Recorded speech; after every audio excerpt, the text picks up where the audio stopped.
تو یہ ہمیشہ کوشش کی جاتی ہے کہ اس میں رکھنا ڈالا جائے, نقصان پہنچایا جائے. تو یہ انشاءاللہ تعالیٰ نہیں ہونے دیں گے. آج بھی ایک شہید کی قبر سے ہم ہو کے آئے ہیں صبح قصور میں. یہ قربانیاں ہیں جو پاک فوج کے افسران اور جوان دے رہے ہیں, پاکستان کی عوام دے رہے ہیں, security forces, police, rangers, customs, levies, navy, air force یہ دے رہے ہیں. آج آپ دیکھتے وہاں پہ کیا مناظر تھے کہ 19 تاریخ کو اس ینگ کیپٹن کا نکاح طے تھا, اور جو قیامت اس گھر پہ ٹوٹی ہے اس کا اندازہ نہیں لگایا جا سکتا, کیونکہ جانے والے واپس نہیں آتے. وہ خلش, وہ غم ہمیشہ رہتا ہے. اور کیا حوصلہ ہے اس باپ کا اور اس ماں کا اور ان بہنوں کا جن کی سسکیوں کی آواز بھی نہیں آ رہی تھی, کیونکہ وہ کہہ رہے تھے کہ اللہ ہم سے راضی ہو گیا. آج اگر اللہ نے ہمارے بیٹے کو شہادت کے مرتبے میں فائز کیا تو اللہ ہم سے راضی ہو گیا. ایک اس کا بھائی لیفٹیننٹ وہاں پہ موجود تھا, ایک اس کے بڑے بھائی وہاں موجود تھے. تو دیکھیں یہ لوگ قربانیاں کیوں دے رہے ہیں.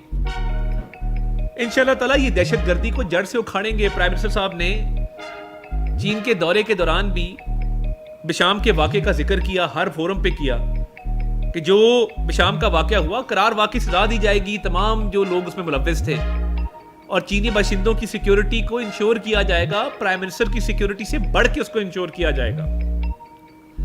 تو یہ سیاسی عدم استحکام پیدا کرنے والی قوتیں جو ملک کے اندر ہوتی ہیں, چاہے وہ سیاسی قوتیں ہوں یا ملک سے باہر ہوں, ان کی کوشش ہوتی ہے کہ یہ تعلقات پروان نہ چڑھے. وہ کوئی نہ کوئی رکھنا چھوڑتے ہیں, کوئی نہ کوئی افواہ چھوڑتے ہیں, اور ایسے تعلقات کو ڈیمیج کرنے کی کوشش کرتے ہیں. یہ تعلقات پچھلے 76 سال میں ڈیمیج نہیں ہوئے تو اب کیسے ڈیمیج ہوں گے. اللہ تعالیٰ نے اس پاکستان کی خیر کرنی ہے. اور میں ہمیشہ کہتا ہوں کہ سیاسی جماعتیں, سیاسی لیڈر اور سیاست یہ تمام چیزیں بعد میں ہیں, پاکستان سب سے پہلے ہے. اور دیکھیے کہ ایک نام نہاد لیڈر صاحب نے بین الاقوامی سطح پہ پاکستان کو ہر حوالے سے آئسولیشن کا شکار کیا تھا. آج پاکستان کی عزت بن رہی ہے. بین الاقوامی سطح پہ پاکستان کو اکنالج لوگ کر رہے ہیں, پاکستان کے ساتھ معاہدے کر رہے ہیں, پاکستان کی معیشت میں, پاکستان کی میں سرمایہ کاری کرنے میں وہ آپ کے ساتھ معاہدے کرنے کو تیار ہیں, وہ پاکستان کے ساتھ تجارت کرنے کو تیار ہیں, ان کی کمپنیز پاکستان میں بزنس کرنے کو تیار ہے. اور یہ کہا گیا کہ پاکستان میں فیکٹریز جو ہیں مزید بڑھائی جائیں. ایک آلریڈی یہاں پہ موبائل مینوفیکچرنگ یونٹ ہے کراچی میں, اور ادھر KPK والی سائڈ پہ ان سے بات ہوئی, اور انہوں نے کہا کہ ہم 5000 ہم نے لوگوں کو امپلوائے کیا پاکستان کے اندر. ہم اپنی پروڈکشن بڑھائیں گے, ہم اپنی ایکسپورٹ بڑھائیں گے, اور اربوں ڈالر انویسٹ کریں گے. تو دیکھیے یہ وہ چیزیں ہیں کہ جب سنجیدگی سے بات کی جائے تو لوگ باتوں کو سنتے ہیں. اور میں سمجھتا ہوں کہ یہ کامیاب ترین اور ایک جو تاریخی دورہ تھا. آپ دیکھیے کہ اگلے چند ہفتوں میں مزید پیش رفت ہوگی, اور یہ جو لاکھوں ٹریننگز ہیں IT پروفیشنلز کی, جو کلاؤڈ سروسز ہیں, جو CPEC کا فیز 2 ہے, بزنس ٹو بزنس معاہدے ہیں, گوادر پورٹ ہے, مین لائن 1 ML1 ہے, کراچی سرکولر ریلوے, ان پہ آپ تیزی سے پیش رفت دیکھیں گے. پر میری ایک گزارش ہے کہ میں جو دیکھ کے آیا ہوں, اور چینی وزیر اعظم کی طرف سے, چینی صدر کی طرف سے جو جذبات ہیں, اور جو انہوں نے پوائنٹ بائی پوائنٹ ایجنڈے پہ بات کی, اور وزیر اعظم صاحب نے میں سمجھتا ہوں جتنی پذیرائی ملی ہے آنکھوں دیکھا حال ہے. جو عزت, جو تکریم انہوں نے کی ہے, میں سمجھتا ہوں کہ یہ پاکستان کی عزت ہے, پاکستانی عوام کی عزت ہے. تو یہ ہماری جو معیشت ہے اس کو مزید استحکام ملے گا, اور ہم انشاءاللہ تعالی دہشت گردی کی جنگ میں بھی کامیابی حاصل کریں گے. اور ان کو جو پاکستان کے دشمن ہیں, وہ سیاسی دشمن ہوں یا بیرونی دشمن ہوں, ان کو کامیاب نہیں ہونے دیں گے. کوئی بھی سیاسی لیڈر اتنا بڑا نہیں ہوتا کہ وہ پاکستان کو عدم استحکام کا شکار کر دے اور پاکستان کی ترقی میں رکاوٹ ڈالے. 2018 سے 22 ایک حکومت تھی پاکستان کے اندر. بین الاقوامی سطح پہ کیا معاملات تھے, دوست ممالک کو کیسے ناراض کیا گیا تھا, کیسے یہاں پہ 190 ملین پاؤنڈ جیسے اسکینڈل ہوئے تھے, تفصیلات آپ کو پتہ ہیں. اور کاش آج اس شہید کی قبر پہ کھڑے ہو کے محسوس کرتے اس فیملی کا غم, پھر 1971 کی بات کرتے, پھر شیخ مجیب کی بات کرتے, پھر 9 مئی جیسے حملے کرتے, پھر کسی شہید کی یادگار کو نیچے گرانے کی جسارت کرتے. کبھی غم محسوس کر کے دیکھیں کسی کا. آپ کی سیاسی قربانی کیا ہے؟